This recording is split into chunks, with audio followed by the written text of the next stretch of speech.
Қайырлы күн. Бүгін мен сіздермен 5 минутта дайындалатын өте дәмді әрі тойымды таңғы астың дайындалуымен бөліскім келеді. Сізге керегі: нан, сыр, майонез, чеснок, бір зубчик чеснок. Чеснокты чеснокодавкадан өткіземіз. 2 қасық майонезді үстіне салып әбден араластырамыз. 2 қасық майонезді жақсылап араластырып аламыз. Сосын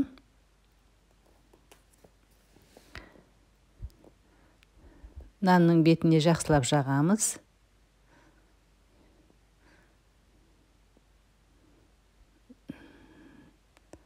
Нанның бетіне жақсылап жағып алып, теркадан өткізілген сырды және сырымызды бетіне жақсылап бір келке етіп жағамыз.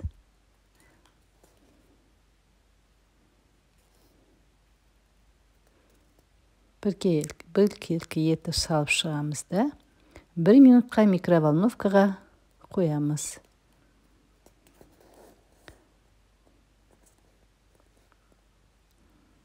Бес минуттық таңғы асымыз міне дайын. Шаймен ішіп алып, жұмысыңызға аттансаңыз болады. Менің есімім Алтынай. Ұнап жатса лайк басуды ұмытпаңыз. Рахмет.